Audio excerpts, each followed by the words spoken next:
el título que le había puesto a la exposición es El derecho de propiedad y sus limitaciones.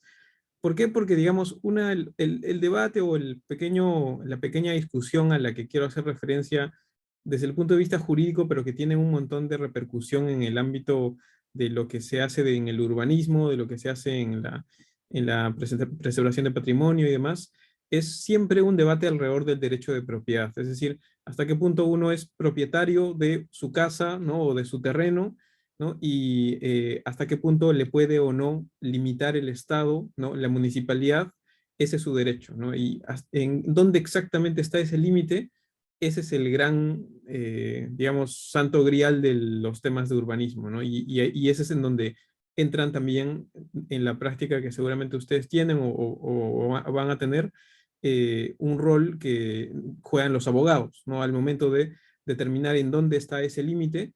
Y eso es un rol que además los abogados suelen jugar a veces tirando muy hacia la defensa de la propiedad, que es una tendencia que siempre ha habido en el ámbito jurídico. Entonces, un poco a eso es a lo que me voy a referir. Una cuestión así como bien general para que todos nos podamos llevar una idea general de temas de derecho, al menos un tema en específico es una clasificación que a nivel mundial existe en cuestiones de derecho, que es los países que son, que se llaman en la familia jurídica del derecho civil o del civil law, que son los que aparecen en rojo, ¿ya? Ahí está Perú, ahí está toda Latinoamérica, es los países que hemos tenido una influencia de o Francia o Alemania, que son los países que tienen un tipo de derecho que es el que aparece en rojo y que se comparte como, digamos, influencia usualmente de los países de Europa continental. Y el otro gran, digamos, la otra gran familia de derechos en el mundo es la del common law, que es la de los países que en algún momento han sido o influenciados o colonia de Inglaterra o de Gran Bretaña, que son los que aparecen en verde, ¿no? Inglaterra, Estados Unidos, Canadá aparece mixto porque tiene la influencia francesa y británica, en morado, también Sudáfrica aparece mixto, pero también India, Australia son países que son del common law. Eso les comento porque todo lo que yo les voy a hablar ahora es algo que cuando ustedes lo conversen, por ejemplo, en algún espacio con, digamos, profesionales de otros países, todo lo que les voy a comentar, más que todo, va a ser algo que aplica en el ámbito de lo que es el civil law, en los países que están pintados en rojo, ¿no? Para que tengan una idea de cuál es la distinción entre los países, y es por eso que, digamos, por ejemplo, no sé, a un abogado como yo, ejercer en Estados Unidos no es algo tan sencillo porque es un sistema totalmente, no totalmente distinto, pero estructuralmente tiene algunas diferencias bien importantes. Es este tema de que mientras que en Perú nosotros trabajamos con leyes escritas, ¿no? Entonces, yo, por ejemplo, ahora les voy a hablar de una ley, que es la ley 31313, y es esa nuestra mecánica de trabajo, normalmente una ley escrita que ya luego los jueces la utilizan para aplicarla a un caso concreto cuando nos vamos a un problema judicial. En el ámbito del common law, en el ámbito de Estados Unidos, Inglaterra, ahí más bien es el que hace las reglas son los jueces. Y ahí hay que convencer a los jueces. Ellos no tienen un cuerpo de normas, sino simplemente se van acumulando decisiones, ¿no? Y entonces ahí se vuelve muy importante, como no lo es tanto acá, los juicios y los informes orales que hacen los abogados ante los jueces. Y por eso, digamos, en las películas de Hollywood, el momento clave es el momento en que están en la sala del juez, digamos, persuadiendo o al juez o al jurado, ¿no? Que dependiendo del caso, algunos casos tienen jurado, ¿no? Como no va a aparecer en el caso peruano, donde, digamos, en el caso peruano lo que importa es la norma que se está aprobando, ¿no? Y entonces el gran debate normalmente está en las instituciones del Estado donde se aprueban normas, ¿no? Primariamente el Congreso, pero también los ministerios o otras, o las municipalidades que aprueban ordenanzas, ¿no? Ese es un Aquí poco el esa... papelito manda y en el common law tu flor es el que importa. Claro, exactamente. Entonces, y convencer y cada uno tiene sus ventajas, ¿no? O sea, digamos, un papelito manda, es un poco más predictible, es un poco más entendible, más fácil de transmitir, pero cuando estás en el otro sistema, hay un poco más de sentido común con las cosas. Esa es la ventaja que tiene. Un juez al final va a ver un caso en concreto y va a tratar de resolver, claro, con lo que se ha hecho en el pasado, pero también con el sentido común, y eso hace que las cosas a veces sean un poco más flexibles y avancen más rápido. Y eso les comento y es una cosa que puede ser algo bien, bien abstracta para lo que queríamos conversar ahora, pero porque mirando allá a lo que es los temas de propiedad, justo lo que acabo de comentarles es una cosa que arrastramos, diría, nosotros en el derecho hasta el día de hoy, 2021, de cosas que estaban, como decía Adriana, en el papelito manda del siglo XIX, ¿ya?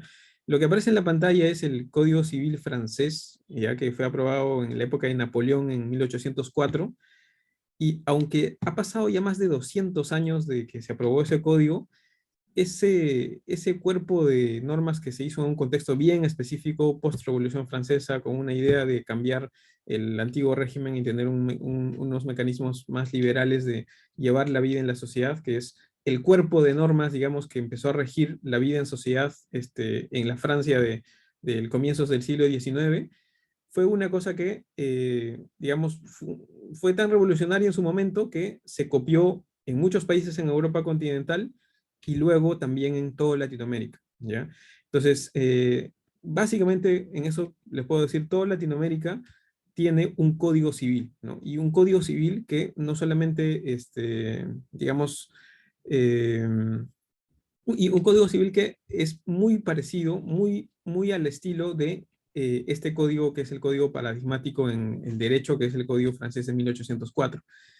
Y es esa la normativa que tenemos o teníamos hasta el 2021 en Perú en temas de propiedad, ¿no? Digamos, acá les pongo un ejemplo de un aforismo romano que a los abogados les gusta usar mucho, que es cuius est solum, que es el tema de que la propiedad predial de un propietario de un terreno, en teoría, ¿no? Se decía, va al cielo y al infierno, ¿no? Eso es una idea que, digamos, una idea jurídica que en algún momento había, ¿no? Y que, digamos, hasta cierto punto viene siendo arrastrada desde ese momento, ¿no? Y les voy a mostrar un ejemplo ahora para que vean que no es tan abstracto este tema que les estoy comentando. El artículo 954 del Código Civil, evidentemente los artículos no es necesario que ustedes los dominen ni nada, pero para que tengan una idea y miren los textos de los artículos, que esto tal vez a los chicos de derecho no les diría, pero ustedes que quizás no siempre en sus conversaciones van a ver los textos, y los que les van a hablar de los textos de los artículos o de las leyes van a ser los abogados, ¿no? Para que ustedes mismos vean los artículos, en el Perú, el Código Civil peruano tiene, digamos, 2000 artículos, ¿ya? El Código Civil es el que regula todas las relaciones de los privados, es decir, cuando yo me caso, cuando yo tengo un testamento, cuando yo hago un contrato y vendo mi propiedad, yo soy propietario, yo me comprometo a algo, el contrato que yo tengo con la Católica como profesor, etcétera, eso lo regula el Código Civil.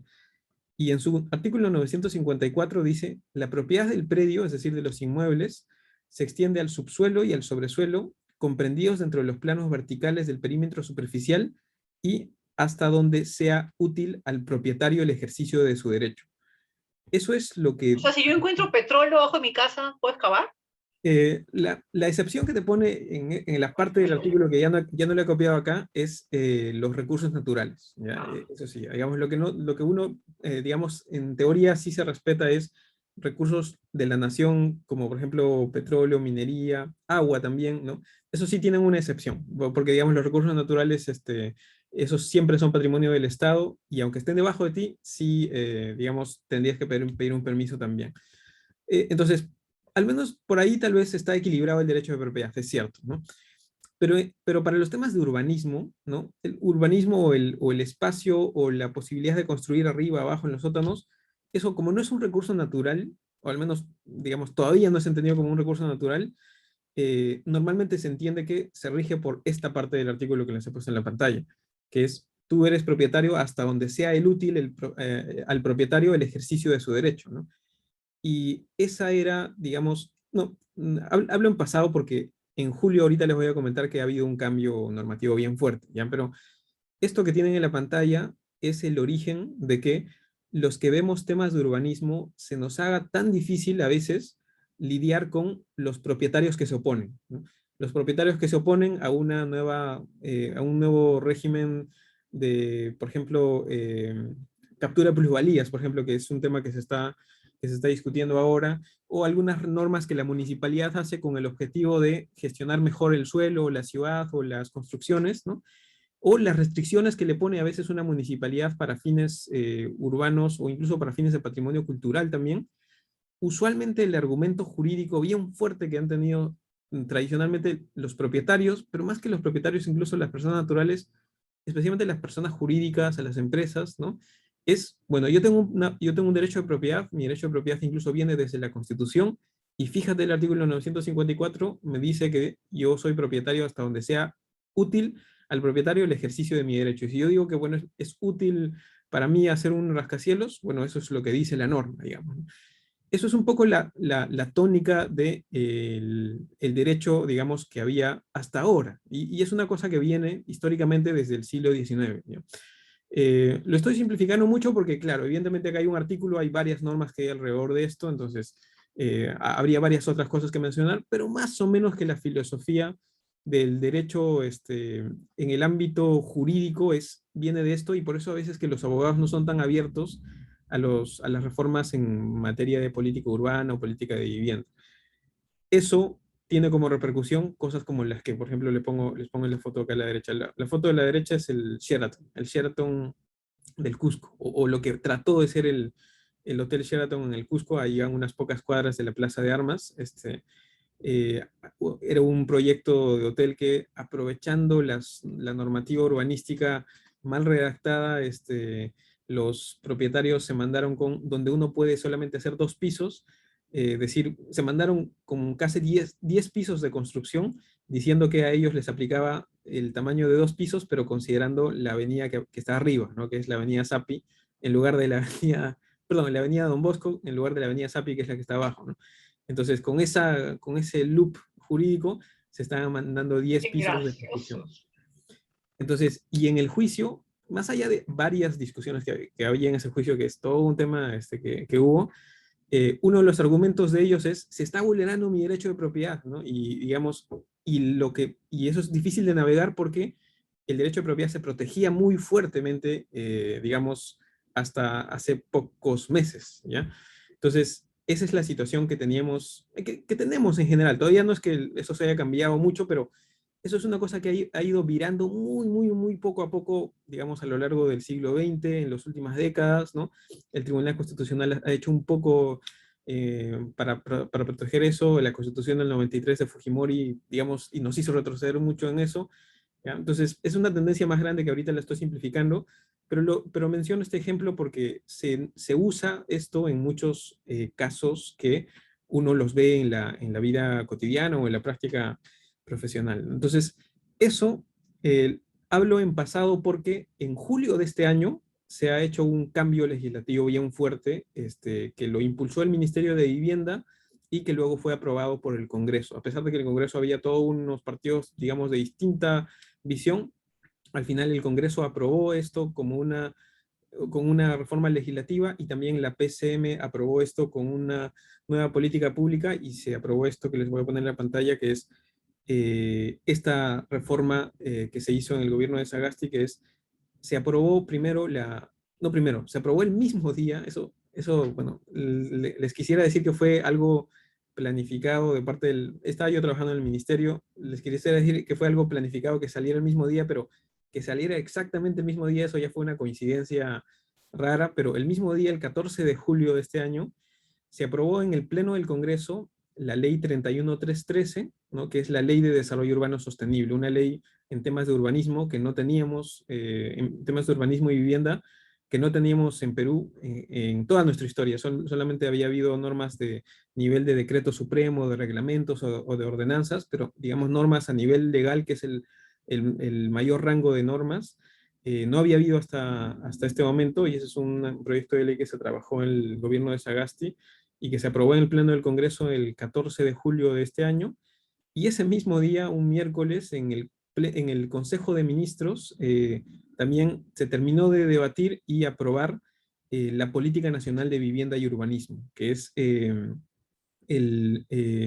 instrumento, digamos, ya más bien de política, ya no jurídico, sino de política o de planeamiento estratégico, que tiene, digamos, los lineamientos y casi que las ideas y los conceptos detrás de lo que esa ley y en general lo que el ministerio y las municipalidades en teoría ahora están obligados a en los próximos 10 años cumplir, ¿no? Y en base a lo cual se les va a dar además el presupuesto para lo que van a ir cumpliendo.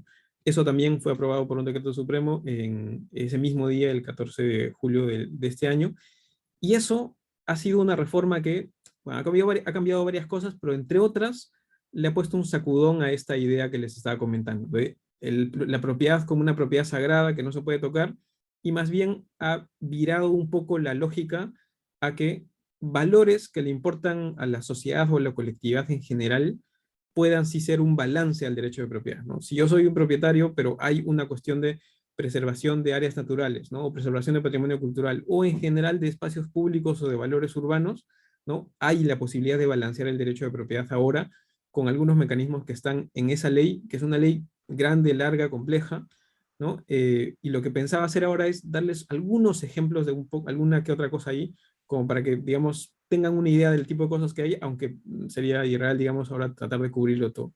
No, pero eso era lo que pensaba comentar. Creo que Adri querías Va un comentar. poco hacia lo que llamaban Gutiérrez y otros técnicos como el bien común, ¿no? Es decir, Claro. digamos, lo colectivo, los cívicas respecto a la propiedad individual. Eso sí, muy interesante. Claro, es ese el balance, ¿no? Digamos, ¿dónde está como el marcador entre la propiedad y el bien común, ¿no? También entendiendo un poco los contextos en los noventas, ¿no? El marcador estaba bien hacia la propiedad, bien hacia el liberalismo, bien hacia a proteger la economía para dar confianza a los inversionistas, porque bueno, salíamos de la inflación de los ochentas, ¿no?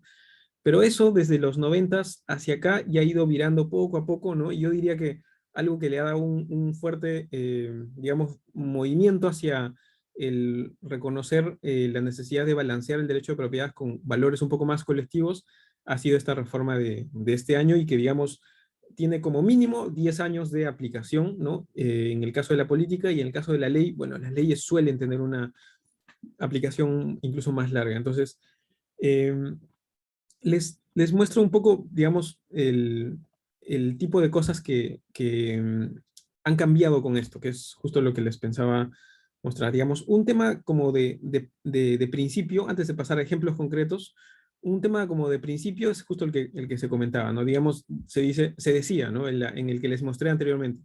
La propiedad del predio va hasta donde sea útil al propietario el ejercicio de su derecho, ¿no? Ahora, eso ha quedado modificado, ¿no? Para que ustedes vean el específico artículo de la Ley de Desarrollo Urbano Sostenible, el artículo 15.1 de la Ley 31313, ahora dice, la propiedad del predio se extiende al sobresuelo, al subsuelo, dentro de los planos verticales del perímetro superficial y hasta donde lo permitan las limitaciones urbanísticas, ¿ya?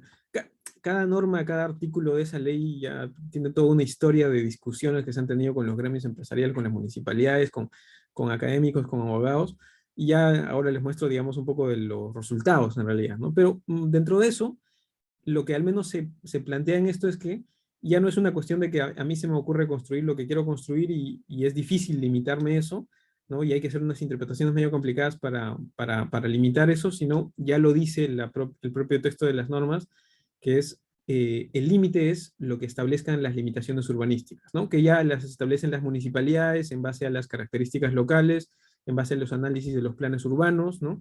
Que hay todo un tema también respecto a los planes urbanos, pero ya la cosa va cambiando un poco, virando un poco hacia la consideración de que la propiedad tiene que equilibrarse con también los valores que tiene la ciudad, ¿no? Entonces, solo un gráfico ahí como para decir que ya, digamos, la propiedad ya no es esta, sino es esta, digamos, ahora, ¿no? Ese es el concepto, ¿no? Y antes de pasar a algunos ejemplos, creo que tenía unos 4 o 5 ejemplos para mostrarles de qué tipo de cosas hay en relación a los temas de patrimonio cultural. Eh, una cosa que hay, y que les voy a pasar el link un segundo, es estas dos, En el chat, si quieres.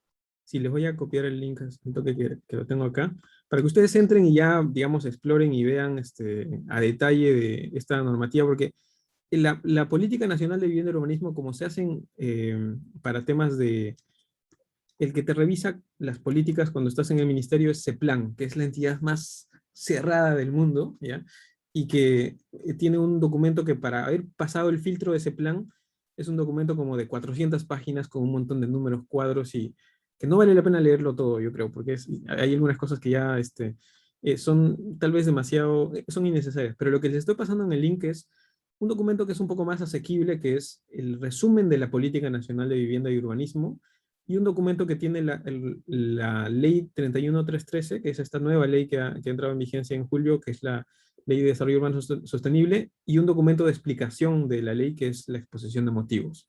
Eso es lo que les estoy poniendo ahí en un link para que ustedes puedan entrar y revisarlos a más detalle, ¿ya? Yo lo que les voy a poner de nuevo acá en la pantalla, estos dos documentos son los que están ahí en ese link para que ustedes los puedan revisar en algún momento.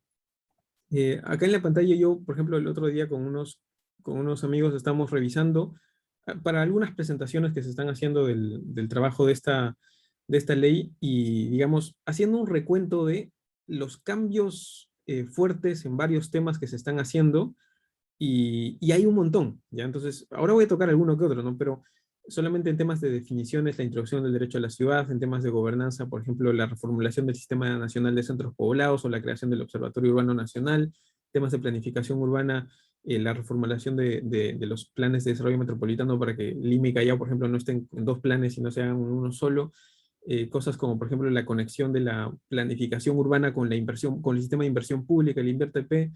Entonces, reformas o cambios grandes que tienen esta política y esta ley, que seguramente se van a ir viendo con los años todavía. El conteo que hemos hecho es 52 cambios fuertes, ¿ya? Y ahí no estoy diciendo todos los cambios chiquitos que hay, ¿no? 52 cambios fuertes hemos contado como cosas que hay ahí, y lógicamente ahora, digamos, en varios de esos puntos, hay un debate que creo que es saludable y que se está dando, ¿no?, en distintos espacios, ¿no?, en donde hay alguno que otro tema que los actores, digamos, involucrados o afectados están en la discusión, ¿no?, de cómo se va a esto materializar, cómo las municipalidades lo van a aplicar, ¿no? Y esto, parte de eso también va a materializarse en los reglamentos que va a tener esta ley, ¿no? Entonces, eso es un poco la discusión en la cual actualmente está, y de eso, si es que algunos de ustedes están viendo algo de esto, van a estar escuchando también.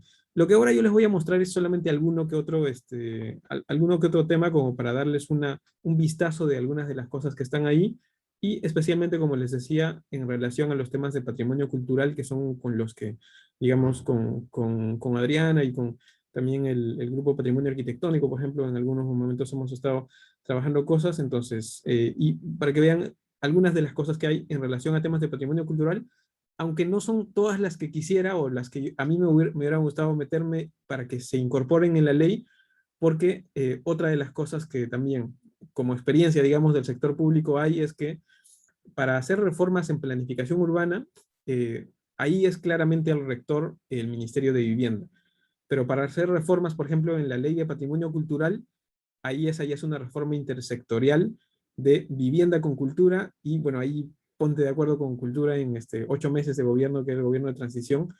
Entonces, hay mucho más de planificación urbana y mucho menos de patrimonio cultural que el que quisiera, pero bueno, es parte creo, de los cambios que igual me parece que en su momento van a irse dando también en la normativa. Pero ahora les doy algunos que de todos modos igual llegaron a incorporarse en la ley.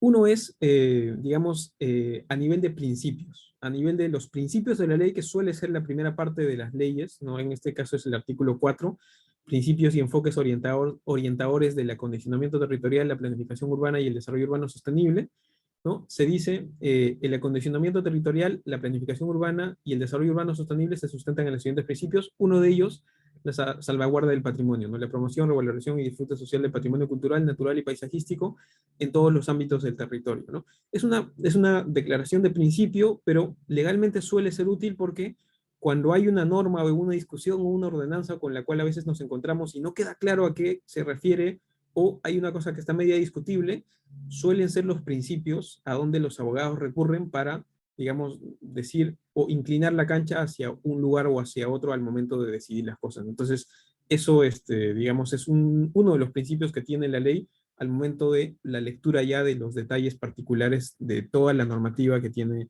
este cuerpo de reforma que se ha dado, ¿no? Y es una cosa que evidentemente se necesita, ¿no? El ejemplo que les pongo en la pantalla, en la foto, es este sitio de Colcapampa en San Sebastián, en Cusco, que es uno que está justo en medio de varios inmuebles en Sebastián y que necesita también varias intervenciones urbanísticas. Eso a nivel de principios, un tema primero a nivel conceptual, pero que recoge el artículo 4 de la Ley de Desarrollo Urbano Sostenible. Uno segundo es el tema de los planes urbanos, ¿ya? El tema de los planes urbanos, esto es una cosa que va a estar más que todo en uno de los reglamentos de la Ley de Desarrollo Urbano Sostenible, pero que básicamente, para que tengan una idea, el gran cambio que hace la Ley de Desarrollo Urbano Sostenible y especialmente la Política Nacional de Vivienda y Urbanismo, es que, digamos, tanto le pedimos a las municipalidades, hagan sus planes, manténganlos actualizados, ¿no? Y con esto orientemos de mejor manera el crecimiento de las ciudades, pero no es fácil hacer los planes, la verdad, ¿ya? Es súper complicado, ¿no? Cuando uno mira los planes de desarrollo urbano de las ciudades, son documentos enciclopédicos, como dijo alguna vez algún colega en el ministerio. Es decir, son tomos y tomos de análisis, muchos de los cuales tal vez de una relevancia un poco más académica que práctica, ¿ya? Y que a veces, y eso lo digo mirando Lima, ¿no? O mirando, por ejemplo, no sé, el plan de maestro del Centro Histórico de Lima, eh, eso se multiplica en su complejidad cuando llevamos eso a las provincias, ¿no? Yo, por ejemplo, digamos, yo soy de Cusco y yo alguna vez miré cómo era la mecánica de la elaboración de los planes en algunas provincias de Cusco, y lo que te pedía el ministerio antes de este cambio de política era el análisis para una ciudad de 4.000 o 5.000 habitantes como Andahuaylías, que tenga análisis de ciclovías, análisis de aeropuertos, análisis de, digamos, sistema vial primario, secundario, una serie de requisitos y cosas que no todas las ciudades necesitan, ¿no? Y que necesitan acomodarse o tener un enfoque territorial como para que se hagan de acuerdo a cada ciudad, ¿no? Y no ser el ministerio el que, digamos, se metía mucho a ver cómo se hacen los planes, determinar cómo deberían hacerse, o peor todavía, hacerlos el mismo ministerio, como en muchos momentos lo ha estado haciendo el ministerio, como saben ustedes, por la reconstrucción con cambios. El Ministerio de Vivienda hizo un número de 68 planes en toda la costa norte del Perú, y con gente que estaba haciendo planes desde Lima, de ciudades a las que ni siquiera nunca habían visitado. Ya, bueno, ya no sigo hablando de eso porque ya hay un montón de cosas que han ido cambiando con esto, pero que eran urgentes, ¿no? Dentro de ese esquema de cambio, uno de los temas es el tema de patrimonio cultural, ¿no? Hay un artículo que es el de ámbitos de la planificación urbana, que pone, digamos, expresamente el tema de los planes de desarrollo urbano, que van a ser los instrumentos clave en las ciudades. Pueden tomar en su elaboración las siguientes dimensiones o sistemas de manera integral y multiescalar. Uno de ellos, el número 10, el patrimonio cultural, ¿no? Eso va a repercutir en algunas normas que están en esa ley a continuación de ese artículo 23, como por ejemplo el hecho de que reforzando algo que no es tampoco una novedad, pero ya está en la ley, el hecho de que, por ejemplo, el centro de Lima es parte de un plan de desarrollo urbano, que será el plan de desarrollo urbano de Lima Centro, ¿no? Pero la idea es que, para empezar, no sean los distritos los que planifiquen. Los que planifican son las municipalidades provinciales, ¿no? En el caso de Lima, la que hace las veces de municipalidad provincial es la Municipalidad Metropolitana de Lima. Pero no puede haber, y en algún momento había ese malentendido, pero ahora ya la ley lo ha dejado claro, que no puede ser que Lima esté planificado por 42 distritos, ¿no? Y si le sumamos, o los 43 distritos, y si le sumamos los 7 distritos de Callao, que haya 50 planes urbanos en Lima, ¿no? Lo que hay es, quien planifica ahora es las municipalidades provinciales, ¿no? Y las municipalidades distritales sí tienen un rol bien importante, que es el de implementar los planes, el de gestionarlos con las licencias que dan cotidianamente, ¿no? Pero eso ha sido pues una conversación bien fuerte, ¿no? Digamos, a convencer a San Isidro para decirles, no, tú no vas a planificar, tú vas a implementar, ¿no? El que va a planificar es Lima, ¿no? O a Miraflores, ¿no? Ha sido pues bien complicado. Incluso la ministra venía de trabajar en San Isidro, por ejemplo, la ministra Solange Fernández, pero al final se logró el consenso, pero eso fue un cambio bien fuerte, ¿no? Y dentro de ese esquema de planes, que siempre van a ser las provinciales las que los aprueben, uno de los planes que sí se ha mantenido es los planes específicos, ¿no? Para áreas de la ciudad que tengan algún elemento que los haga especialmente complejos, ¿no? Y que necesiten un plan específico y que se puede reservar ese espacio para que se planifique con determinadas características o determinados estudios especializados. Uno de esos son los planes específicos de centros históricos, ¿no? Que eso todavía se mantiene en la ley y digamos, eso se hizo también pensando y con los comentarios que en su momento nos dio el Ministerio de Cultura y también Pro Lima. Entonces, eso es lo que hay como algunas ideas, algunos cambios de lógica que se han hecho en los temas de planes, ¿no? Algunos, ¿no? Porque hay varios otros temas también. Otro es el tema de lo que se llama la clasificación de suelos en las ciudades. Anteriormente a la ley, ¿no? Bueno, en realidad hasta julio, la clasificación de suelos que había en el RADDUS, en la normativa anterior, que era el Reglamento de Acondicionamiento Territorial y Desarrollo Urbano Sostenible, que venía del 2016, la clasificación de los suelos en las ciudades del Perú era tres: urbano, urbanizable y no urbanizable, ¿no? Entonces las ciudades se pintaban, digamos, de urbano, urbanizable, no urbanizable. Más o menos la lógica que estaba detrás ahí es, lo que necesitamos es que la ciudad se urbanice, que crezca, que esté cada vez aumentando su tamaño. Entonces la lógica era, o se puede urbanizar, o ya es urbano, o se puede urbanizar, ¿no? Y ya no puedo tocar lo que es no urbanizable. Y eso pues es un poco de lo que ha tratado de cambiar un poco el chip de la ley, porque sabemos, o al menos las ideas del urbanismo son la idea de tener ciudades un poco más compactas, un poco más eficientes en su uso, que no vayan tomando tan grandemente horizontal, un crecimiento horizontal como el que se ha dado en Lima, que hace muy caro los servicios públicos de transporte público, de llevar agua, de tener servicios, ¿no? Entonces, con esa idea, ¿no? Lo que se ha hecho es cambiar un poco la terminología de la clasificación de suelos, ¿no? Ahora, digamos, el énfasis que se ha hecho dentro del suelo urbano es distinguir, ¿no? Cuando hay suelo urbano consolidado, pero hay suelo urbano no consolidado, hay suelo urbano de transformación, y cada uno tiene una intervención distinta, ¿no? Para algunos será regeneración urbana, para otros será mejoramiento de barrios. Entonces, pero pensar en lo urbano ya, porque dentro de lo urbano no es que todo esté perfecto, sino todo lo contrario, en lo urbano hay que trabajar, ¿no? Ese es un tema que ahorita les comento en las siguientes diapositivas, pero dentro de todo ese recambio de la clasificación, uno de ellos es el tema de los suelos de protección. Uno de los tipos de suelos que se ha incluido es en los suelos de protección, y dentro de los suelos de protección están los suelos de conservación, ¿no? Se dice ahí, son las áreas que constituyen espacios naturales que por sus características ecológicas, paisajísticas, históricas, o por tratarse de espacios de valor cultural, deben ser protegidas y conservadas, restringiéndose su ocupación según la legislación nacional y local correspondiente, ¿no?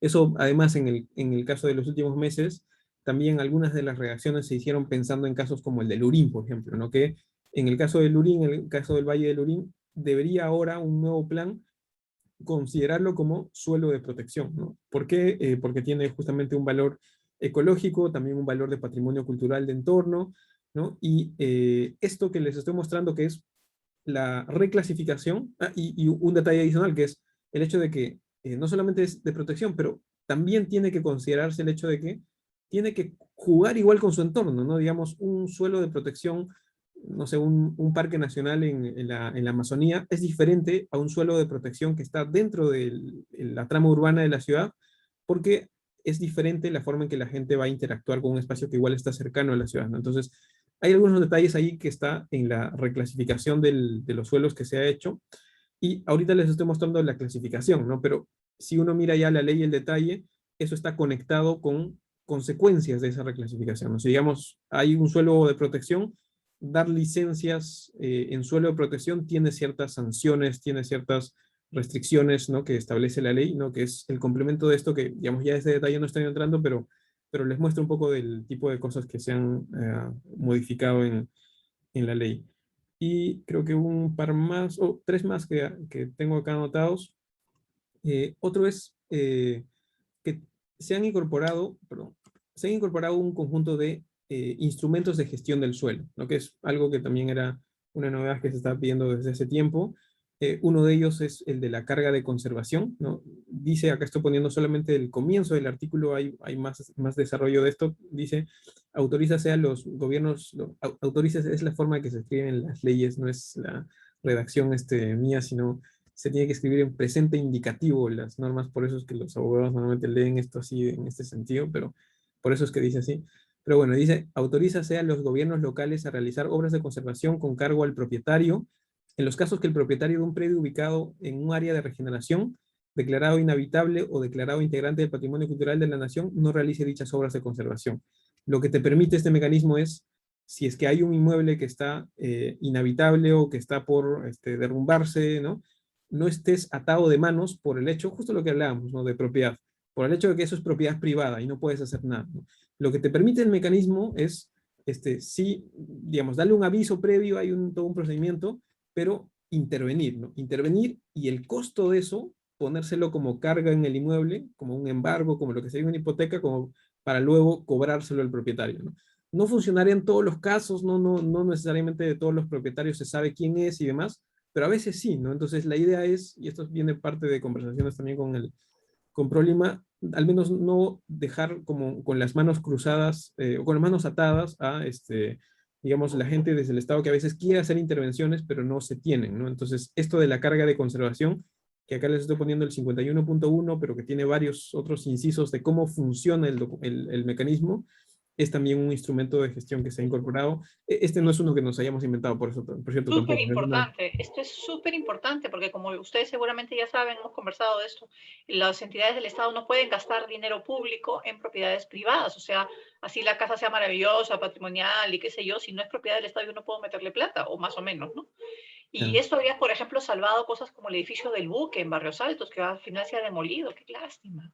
Pero claro, bueno, justo, mejor casi ahora que más tarde. la foto que casi pongo es la del buque, justamente, ¿no? Pero esa es un poco la idea o la lógica. Todo en esta idea de ir pensando en que donde está lo más interesante y lo más desafiante ahorita en el urbanismo es en las ciudades, digamos, en el centro de las ciudades o en las ciudades en la parte ya ocupada, ¿no? Usualmente eso es una cosa que, digamos, a los arquitectos, pero especialmente a los star architects, lo que les gusta es diseñar una ciudad satélite, ¿no? Donde está todo vacío, ¿no? Y ahí yo diseño la ciudad desde cero, ¿no? Entonces ese es el sueño del arquitecto porque ahí pone su impronta, ¿no? Es algo que yo veo, al menos desde fuera. Pero pienso que el desafío más grande está en trabajar sobre las zonas que ya son tejido que existe y que más bien hay que trabajar con intervenciones que necesitan algunos instrumentos, sí, pero que ahí está tal vez la parte más difícil en las ciudades más grandes, ¿no? Entonces, va mucho en la lógica de eso la ley, ¿no? Otro relacionado a eso, el penúltimo, es el tema del financiamiento urbano, ¿no? Uno que está ahorita en mucha discusión en el debate, especialmente entre los abogados, pero que es el tema de dotar de financiamientos, de mecanismos de financiamiento urbano a las municipalidades, ¿no? El ministerio en esta política y en esta ley, lo que hace es decir, yo como ministerio tengo que dar la asistencia, tengo que dar el monitoreo, a veces el financiamiento, pero el actor central de las intervenciones en los temas urbanos es las municipalidades.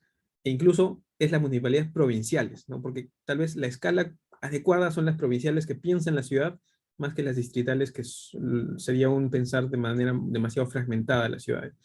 Entonces, ya que se pone el centro de las responsabilidades en las municipalidades, y específicamente en las municipalidades provinciales, lo que se hace es también generarles instrumentos de financiamiento urbano. Hay varios instrumentos de financiamiento urbano en la ley, ¿ya? Por ejemplo, uno es el tema de la recuperación de plusvalías, que se está hablando harto también últimamente, ¿no? Que es el hecho de que si tu propiedad aumenta de valor por 10 porque le cambiaron la zonificación, una fracción de eso que la pueda recoger la ciudad para utilizarla para obras, para vivienda de interés social, etcétera. O si es un negocio, un terreno industrial que se multiplicó por 20 porque la nueva línea del metro justo tiene la estación del metro ahí, poder generar un mecanismo de desarrollo orientado al transporte, cobrando también una fracción del incremento de valor que tienen las propiedades, ¿no? Eso, que por cierto, para los urbanistas suele ser algo más o menos entendible y que está consensuado que es algo que es una buena forma de financiar proyectos. Para mis colegas abogados de inmobiliarias, ¿no? Es pues, es casi un sacrilegio. Entonces, ahorita hay un debate fuerte en el que digamos, ahí estoy asumiendo que ustedes tienen una posición de cierto tipo, pero si no, también podemos ahora conversarlo, pero es un tema en el cual hay que estar atentos, ¿no? Porque es parte de los debates que va a haber y estos temas ahorita en la reglamentación vamos a ver que no se pongan muchos candados para poder utilizarlos, ¿no? Y eso es un debate que ahorita está viendo. Otro es el que, ya, ese sí ya había desde antes, aunque ahora está a nivel de ley y ya no hay ningún cuestionamiento de que se puede hacer, que es los temas de los DAET, los derechos adicionales de edificación transferibles, que originalmente Perdón, incluso lo que en se Perú. llamaba altura para la cultura. Exactamente, ajá, que originalmente en Perú fue el programa de conservación de casonas que hizo Muñoz cuando estaba todavía en la municipalidad de Miraflores en el 2012. Luego Salvador del Solar le gustó la idea y lo implementó como altura para la cultura, con algunos pilotos en el Ministerio de Cultura, pero luego quedó ahí nomás porque necesitaba normas municipales y ahí Castañeda sacó una norma que la recogió en una ordenanza, pero que luego no la implementaron, entonces quedó ahí, pero y ya fue, y al menos incorporó la idea de utilizar estos instrumentos, ¿no? Y ahora en la ley está recogido tanto para temas de patrimonio cultural como para temas de protección ambiental, incluso para temas de vivienda de interés social. Que es un instrumento de financiamiento urbano porque es básicamente decir, yo a las ciudades las voy a querer más densas, ¿no? Pero esas alturas adicionales que voy a dar, no se las voy a dar totalmente gratis a los desarrolladores, sino para las alturas mayores les voy a pedir al menos algo que hagan por la ciudad, ¿no? Que pongan plata para patrimonio cultural, que pongan plata para... Entonces, esa es más o menos la lógica que está detrás, ¿no? Hay unos 7 u 8 instrumentos de financiamiento urbano que recoge la Ley de Desarrollo Urbano Sostenible. Uno de esos es ¿no? Perdona que te siga interrumpiendo, Seca, pero en el fondo también acá hay un tema que no es tampoco una novedad, en el sentido de que hay proyectos de este estilo en que tienes que darle algo a la ciudad a cambio de determinados permisos, sobre todo para más altura, que ya existían en la Nueva York de los años 70, corrígeme si me equivoco, Seca, con esta idea de que si tú construyes un rascacielos tienes que dotar de un espacio público abierto abajo, por ejemplo, una plaza y qué sé yo. Entonces, en mucha de la arquitectura del movimiento moderno que nosotros conocemos y admiramos de los arquitectos de los rascacielos está apoyándose en una normativa como esta. Entonces, nosotros llegamos un poquito tarde con la idea, pero es una idea excelente. Sí, no, y la idea es, y a veces algunos me han dicho, eso cómo lo van a aplicar las municipalidades inmediatamente, y en realidad es en realidad ponerle la baraja de opciones a las municipalidades, y que luego ya cuando haya los momentos en donde llegan y no tienen la forma de hacer un proyecto o hacer algún tipo de reforma en su ciudad, puedan al menos voltear y ver que hay algunas herramientas que podrían utilizar, ¿no? Esta el que acabas de mencionar es justamente uno de esos, ¿no? En Nueva York se llamaban los POPs, ¿no? Los Privately Owned Public Spaces, ¿no? Los famosos POPs, y en la ley, se han incorporado también en la ley, como creo que es el artículo 60 y tantos, y les hemos puesto de nombre los espacios privados de uso público, o algo parecido, que su frase ahora es los EPAPs en español. Así que está por ahí en alguna parte de la ley, porque es un instrumento que se ha utilizado en varios lugares, ¿no? Y la idea es también habérselos puesto a disposición de las municipalidades, los EPAPs, los espacios privados de acceso público, creo que es. Y un último slide es el tema de regeneración urbana. Esto está en el artículo 70 y es el tema de, digamos, eh, se hace referencia al proceso de regeneración urbana, aunque probablemente esto sí requeriría también normas especiales, pero básicamente dice, la regeneración urbana es el proceso permanente y coordinado de acciones preventivas y correctivas de mejoramiento urbano en términos de transformación de uso, seguridad física, gestión de riesgo de desastres y compatibilidad ambiental destinadas a contrarrestar la obsolescencia de usos, el deterioro físico de las edificaciones e infraestructura, la degradación en áreas urbanas identificadas en una determinada localidad, favoreciendo la recomposición del tejido económico y mejoramiento de las condiciones sociales para sus residentes. Esto es también parte de un poquito del cambio de lógica que les comentaba, ¿no? Que luego se nota en algunas herramientas como la carga de conservación o en algunas otras herramientas como los reajustes de suelo, que también es otro, pero que está pensado justamente en lo que les decía, ¿no? Lo que ya estábamos hablando, el pensar que el desafío de las ciudades está en las zonas del tejido que ya está consolidado, pero que no está aprovechado al máximo, ¿no? El ejemplo clásico que se usaba al momento de discutir esto es la Avenida Argentina, ¿no? Y la potencialidad que tiene la Avenida Argentina recomponiendo los terrenos, recomponiendo los predios, ¿no? Redistribuyendo lo que se llaman las cargas y beneficios, ¿no?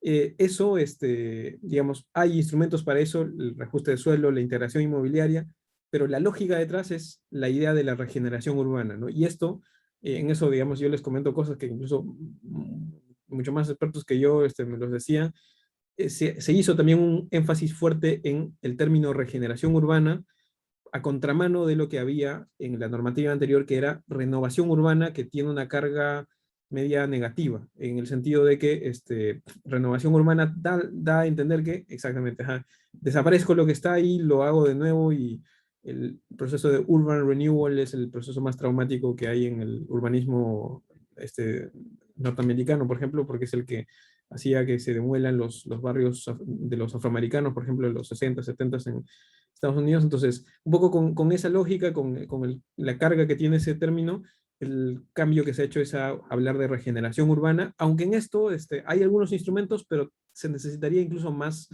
normativa de esto, porque no es fácil estructurar proyectos de regeneración urbana, porque lo que toca la ley es temas de planificación urbana, temas de instrumentos de gestión, pero el predio a predio, eso es una cosa que está en normativa de registros públicos, y eso es todo un mundo medio complicado también, el tema de saneamiento físico legal, pero va un poco en la línea de eso esta ley y la política. Y eso básicamente así como dándoles un pincelazo general de los temas que hay ahí en la ley y en el cambio de norma, y tal vez sobre eso podemos ahí abrirlo un poco para la conversación.